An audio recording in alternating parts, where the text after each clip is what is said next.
Vem, Rodrigo! Cadê, ó? Vem, Diego! Também, independentemente de, tipo assim, a gente vai ressaltar o Douglas, mas todo jogo também a gente tem que, entendeu? Agradecer. Chega aí, não, Caio. então, mas tem que... Esconder a barriga?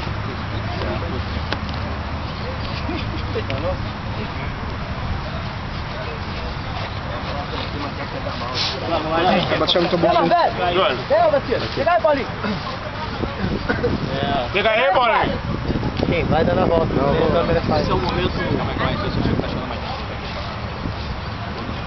Que nem a câmera da FIFA, que dá a volta. Cala a boca, moleque. Porra. Galera, a Luiz vai puxar a palavra aí, tá? Esse é um momento mais do que importante nas nossas vidas, que é o momento da gente agradecer a Deus por esse dia, por mais uma semana, mais a oportunidade da gente estar reunido. E em especial eu gostaria de agradecer e pedir a todos para que, dentro de cada um da sua fé, a gente rezasse o Pai Nosso, né? Foi Cristo que nos ensinou como orar. E agradecer a Deus pela vida do Douglas. Acho que foi uma oportunidade. Esse é um momento, todo mundo sabe aí a importância disso. Acho que o nosso grupo é basicamente um grupo de amigos e agradecer a Deus pelo que fez na vida dele, no escape que Deus deu.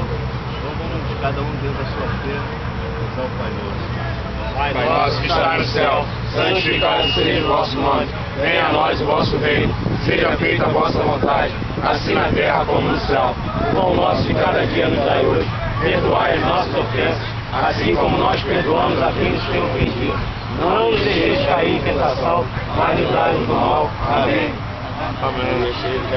O Senhor é convosco. Bendita sois vós entre as mulheres. Bendito é o fruto do vosso ventre, Jesus. Santa Maria, Mãe de Deus, rogai por nós, pecadores, agora e na hora de nossa morte. Amém.